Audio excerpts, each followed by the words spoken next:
शांति 13 अक्टूबर 2022। मीठे प्यारे बाबा के आज के मधुर महावाक्य। आज मुरली में बाबा हमें समझाते कि यह समय युग परिवर्तन का है और हम बच्चों को बहुत खुशी होनी चाहिए कि अब बाबा आए हैं हमें साथ ले जाने। अब तो हमारे सुख के दिन आए कि आए। इस समय बाबा जो मनुष्य सृष्टि का बीज रूप हैं हमें पूरा ज्ञान देते हैं, इसलिए पढ़ाई हमारी बुद्धि में रहनी चाहिए। हम बच्चों को याद करना है, एक बाबा को, दूसरा नॉलेज को। ज्ञान रत्न स्वयं में धारण कर औरों को भी बांटने हैं। नई दुनिया के लिए बाप जो बातें सुनाते हैं बस वही याद रखनी है, बाकी सब पढ़ा हुआ भूल जाना है। ऐसे जीते जी मरना है। इस बेहद की दुनिया से वैराग्य रख, इसे बुद्धि से भूलना है। इस कल्याणकारी युग में कल्याणकारी बाबा के साथ हम बच्चे भी स्वयं का और सर्व का कल्याण करने वाले हैं। हमारी शुभ भावना से मनुष्य आत्माएं तो क्या, प्रकृति भी सुखदायी बन जाती है। बाबा समझाते, जो बच्चे न्यारे प्यारे होकर कर्म करते हैं वही संकल्पों पर सेकंड में फुल स्टॉप लगा सकते हैं। तो चलिए सुनते हैं आज की बाबा की मीठी प्यारी मुरली। ओम शांति। बाबा कहते, मीठे बच्चे, अब तुम्हारी दिल में खुशी की शहनाई बजनी चाहिए, क्योंकि बाप आए हैं हाथ में हाथ देकर साथ ले जाने। अब तुम्हारे सुख के दिन आए कि आए। प्रश्न, अभी नए झाड़ का कलम लग रहा है, इसलिए कौन सी खबरदारी अवश्य रखनी है? उत्तर, नए झाड़ को तूफान बहुत लगते हैं। ऐसे ऐसे तूफान आते हैं जो सब फूल फल आदि गिर जाते हैं। यहाँ भी तुम्हारे नए झाड़ का जो कलम लग रहा है उसे भी माया जोर से हिलाएगी। अनेक तूफान आएंगे, माया संशय बुद्धि बना देगी। बुद्धि में बाप की याद नहीं होगी तो मुरझा जाएंगे, गिर भी पड़ेंगे।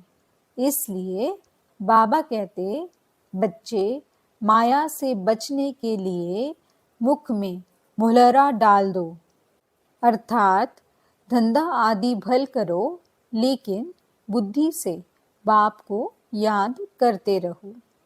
यही है मेहनत। गीत। ओम नमो शिवाय। ओम शांति। तुम बच्चों को अच्छी तरह निश्चय हो गया है कि बाबा आकर नई दुनिया रचते हैं, जो हम पतित हैं उनको पावन बनाने। ऐसे नहीं कि सृष्टि है नहीं और बाप आकर रचते हैं। बाप को बुलाते हैं कि हम जो पतित हैं उनको आकर पावन बनाओ। दुनिया तो है ही, बाकी पुरानी को नई करते हैं। यह ज्ञान मनुष्यों के लिए है, जानवरों के लिए नहीं है, क्योंकि मनुष्य पढ़कर मर्तबा पाते हैं। अभी जो दुख देने की सामग्री है इसमें सब आ गए, देह, देह के धर्म आदि। तो बाप इस दुख की सामग्री को सुख का बनाते हैं। तब बाप ने कहा है, मैं दुख धाम को सुख धाम बनाता हूँ। मैं हूँ ही दुख हरता सुख करता। अब तुम्हारे अंदर शहनाई बजनी चाहिए कि हमारे सुख के दिन सामने आ रहे हैं। जानते हो कि बाप कल्प के बाद मिलते हैं और कोई ऐसे किसके लिए नहीं कहते। भगवान आते ही हैं भक्तों की सद्गति करने। अपने साथ हाथ में हाथ देकर ले चलता हूँ। ऐसे नहीं कि सुखधाम में जाकर तुमको छोड़ता हूँ। नहीं, इस समय के पुरुषार्थ अनुसार आपे ही जाकर प्रारब्ध भोगते हो। जितना जो औरों को समझाते हैं उतना उनको ड्रामा पक्का हो जाता है। मनुष्य कोई ड्रामा देकर आते हैं तो कुछ दिन तक पक्का हो जाता है, तो तुमको यह भी पक्का हो जाता है, क्योंकि यह बेहद का ड्रामा है। सतयुग से लेकर इस समय तक ड्रामा बुद्धि में है। सेंटर पर आते हैं तो सावधानी मिलती है, तो यह याद आ जाता है। यहाँ भी बैठे हो तो याद है। सृष्टि तो बेहद का ड्रामा है, परंतु है सेकंड का काम। समझाते हैं तो झट ड्रामा बुद्धि में आ जाता है। जानते हैं कि कौन कौन आकर धर्म स्थापन करते हैं। मूल वतन को याद करना भी सेकंड का काम है। दूसरा नंबर है सूक्ष्म वतन, तो वहाँ भी कोई बड़ी बात नहीं है, क्योंकि वहाँ भी सिर्फ ब्रह्मा विष्णु शंकर दिखाया है, वह भी झट बुद्धि में आ जाता है। फिर है स्थूल वतन, इसमें 4 युगों का चक्र आ जाता है। यह है बाप की रचना। ऐसे नहीं कि सिर्फ तुम स्वर्ग को याद करते हो, नहीं, स्वर्ग से लेकर कलयुग अंत तक का तुम्हारी बुद्धि में राज है, तो तुमको औरों को भी समझाना है। यह झाड़ और गोले यानी सृष्टि चक्र का चित्र सबके घर में रहना चाहिए। जो कोई आवे उनको बैठ समझाना चाहिए। रहम दिल और महादानी बनना है। इसको अविनाशी ज्ञान रत्न कहा जाता है।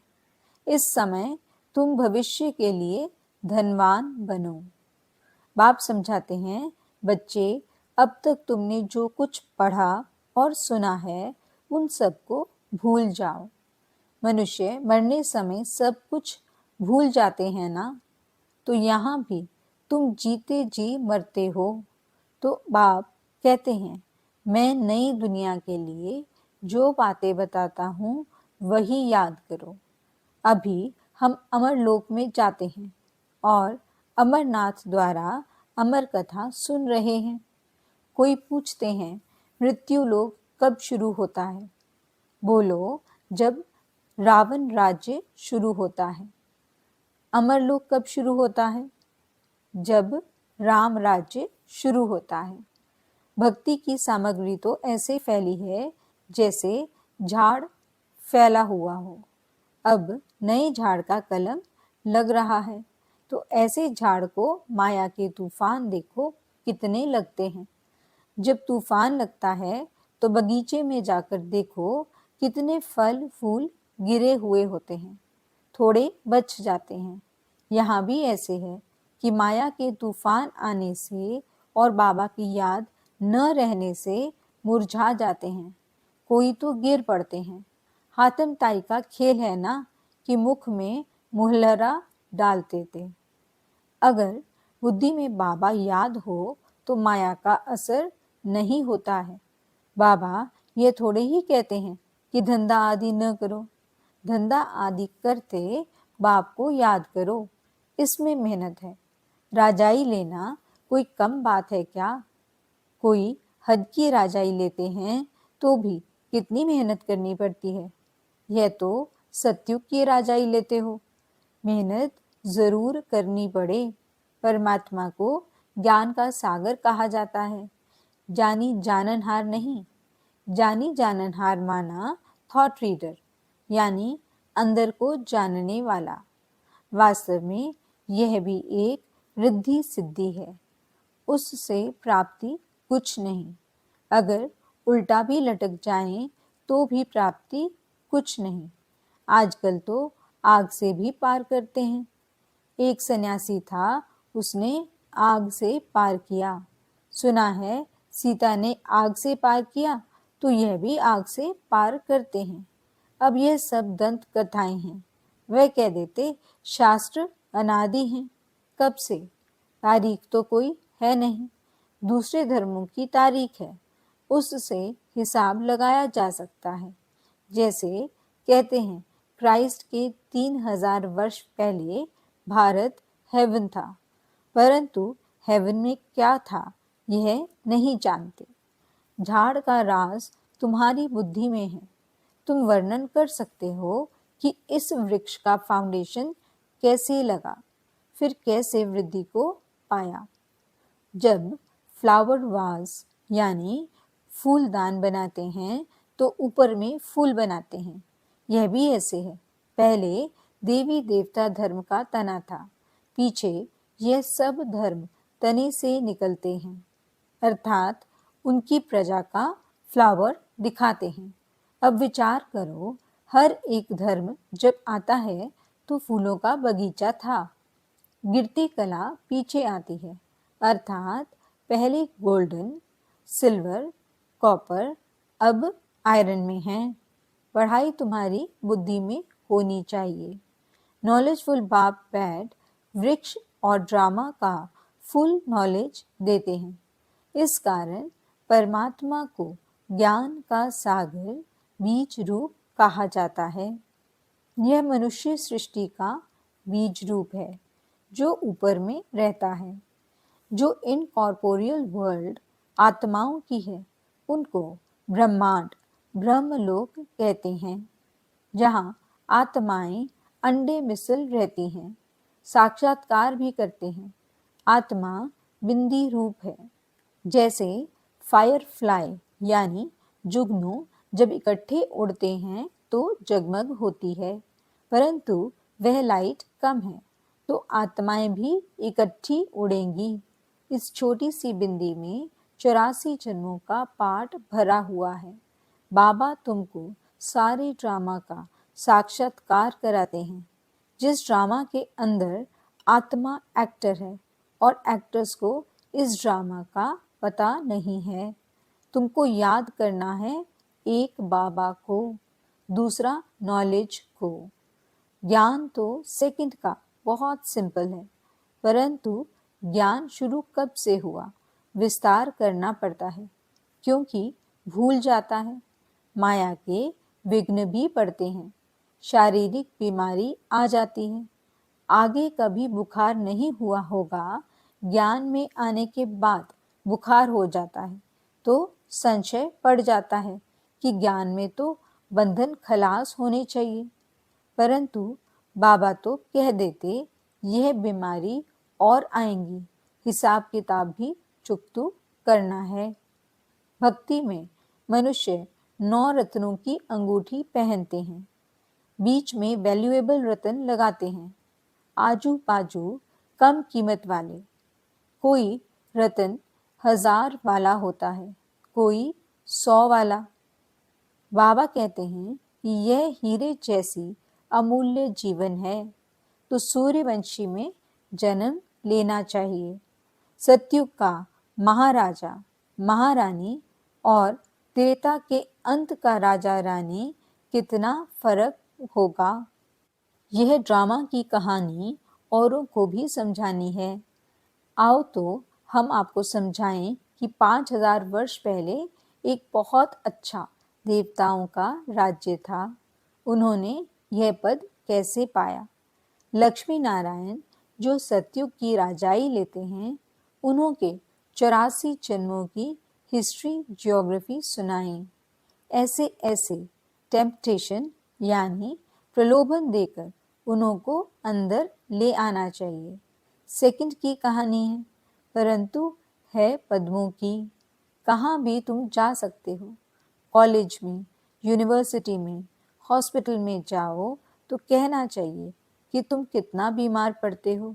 हम आपको ऐसी दवाई देंगे जो 21 जन्म बीमार ही नहीं पड़ेंगे। आपने सुना है कि परमात्मा ने कहा है, मन मना भव। तुम बाप को याद करेंगे तो विकर्म विनाश होंगे और कोई नए विकर्म होंगे ही नहीं। तुम एवर हेल्दी वेल्दी बन जाएंगे। आओ तो हम परमपिता परमात्मा की बायोग्राफी बताएं। परमात्मा को सर्वव्यापी कहना कोई ये बायोग्राफी थोड़ी ही है, ऐसे ऐसे समझाना चाहिए। अच्छा, आज तो भोग है। गीत धरती को आकाश पुकारे। इसको कहा जाता है पुरानी झूठी दुनिया। इसको रौरव नर्क कहा जाता है। गीत भी अच्छा है कि आना ही होगा प्रेम की दुनिया में। सूक्ष्मतन में भी प्रेम है ना। देखो ध्यान में खुशी खुशी जाते हैं। सतयुग में भी सुख है, यहाँ तो कुछ नहीं है। तो इस दुनिया से वैराग्य आना चाहिए। सन्यासियों का तो है हद का वैराग्य, तुम्हारा तो है बेहद का वैराग्य। तुम्हें तो सारी दुनिया को भुलाना है। बाबा ने बॉम्बे में एक पत्र लिखा था। बाबा सिर्फ बॉम्बे वालों को ही नहीं कहते, परंतु सब सेंटर्स वालों के लिए बाबा की राय निकलती है। तुमको भाषण करना होता है सुबह और शाम को, तो हर एक शहर में बड़े बड़े हॉल तो होते ही हैं और बहुतों के मित्र संबंधी भी होते हैं। तो एडवर्टाइज करनी है कि हमको परम पिता परमात्मा का परिचय देना है, ताकि सभी परमात्मा से अपना बर्थ राइट ले सकें। हमको सिर्फ 1.5 घंटा सुबह 1.5 घंटा शाम के लिए हॉल चाहिए। कोई हंगामा नहीं होगा, बाजा गाजा नहीं। तो कोई वाजिब किराए पर देवे तो हम ले सकते हैं। एरिया को भी देखना है, घर को भी देखना है कि अच्छा है। अच्छा आदमी होगा तो अच्छे जिज्ञासियों को लेकर आएगा। ऐसे ऐसे 4-5 जगह भाषण करना चाहिए।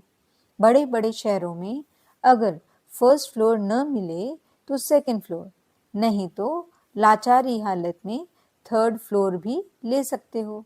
ऐसे ही गांव गांव में भी जैसा गांव हो, भले कोई छोटा मकान हो, पूरा मकान तो चाहिए नहीं, सिर्फ 3 पैर पृथ्वी चाहिए। सबको अपने संबंधियों से बात करते रहना चाहिए, तो कोई ना कोई दे देंगे। तो ऐसे सेंटर्स खोलते रहना चाहिए।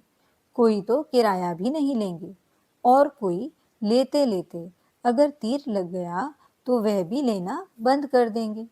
जो विशाल बुद्धि होंगे वे अच्छा समझकर धारण करेंगे। जिनकी विशाल बुद्धि है उनको महारथी कहा जाता है। वह तो 1-2 के पिछाड़ी सेंटर्स खोलते जाएंगे।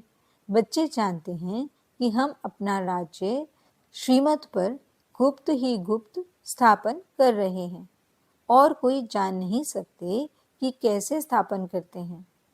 बस पवित्र रहना है। तो बाबा ने कहा है कि माया ने दुख दिया है, इसको छोड़ो। माया जीते जगत जीत बनो। मन को जीतने की बात नहीं। मन तो शांत शांति धाम में रहता है। यहाँ शरीर है तो शांत रह ना सके, तो शांति धाम है परम धाम। यहाँ समझानी मिलती है तो चिंतन भी चलता रहे। वहाँ सेंटर पर आया, कथा सुनी और धंधे में लग गए, खलास। यहाँ ताजा ताजा रहता है, इसलिए बच्चे रिफ्रेश होने के लिए आते हैं। दुनिया वालों की बुद्धि में नहीं रहता कि भारत परमात्मा का बर्थ प्लेस यानी जन्म स्थान है। यहाँ सुनने से तुमको नशा रहता है कि हम शरीर छोड़ अमर लोक में जाएंगे। सतयुग में यह नहीं होगा कि फलाना मर गया। नहीं, जब पुराना चोला छोड़ेंगे नया लेंगे तो खुशी होगी ना, बाजा बजेगा।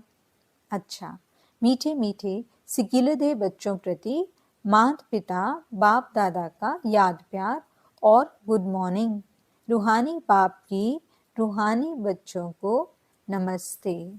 हम रूहानी बच्चों की रूहानी बाप दादा को दिल व जान सिक व प्रेम से नमस्ते नमस्ते नमस्ते जी। गुड मॉर्निंग बाबा, शुक्रिया बाबा। धारणा के लिए मुख्य सार। पहला पॉइंट, इस बेहद की दुनिया से वैराग्य रख। इसे बुद्धि से भूलना है। अविनाशी ज्ञान रत्न धारण कर भविष्य के लिए धनवान बनना है। दूसरा पॉइंट, नई दुनिया के लिए बाप जो बातें सुनाते हैं वह याद रखनी है, बाकी सब पड़ा हुआ भूल जाना है। ऐसा जीते जी मरना है। वरदान, कल्याणकारी युग में स्वयं का और सर्व का कल्याण करने वाले प्रकृति जीत, माया जीत भव। इस कल्याणकारी युग में कल्याणकारी बाप के साथ साथ आप बच्चे भी कल्याणकारी हो। आपकी चैलेंज है कि हम विश्व परिवर्तक हैं। दुनिया वालों को सिर्फ विनाश दिखाई देता, इसलिए समझते हैं यह अकल्याण का समय है, लेकिन आपके सामने विनाश के साथ स्थापना भी स्पष्ट है और मन में यही शुभ भावना है कि अब सर्व का कल्याण हो। मनुष्य आत्माएं तो क्या, प्रकृति का भी कल्याण करने वाले ही प्रकृति जीत, माया जीत कहलाते हैं। उनके लिए प्रकृति सुखदायी बन जाती है। स्लोगन, न्यारे प्यारे होकर कर्म करने वाले ही संकल्पों पर सेकंड में फुल स्टॉप लगा सकते हैं। अच्छा, ओम शांति।